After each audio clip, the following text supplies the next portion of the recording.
Jirafa hizkuntza berriz, guzti hau ikasleek ere ezagutu eta barneratzen joateko proposamenen liburua litzateke.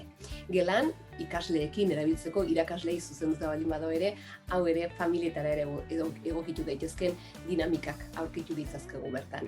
Espazio seguruak sortzea, asertibitatea, empatian trebatzeko edo gatazkan kudeaketarako ere, besteak beste. Ez da eduki teorikoen liburu bat, horri bakoitza, ariketa edo fitxa bat dago, eta bertan proposamen horren, prozedura agertzen baldin bada ere, ze ekintza mota dan, ze adinetako, edo zenbateko ikasle kopuruarekin egitea gomendatzen den, ze material beharko lirateken, eta batez ere, ze helburu edo ze zeharkako konpetentzi landuko genituzkeen jasota dago bertan.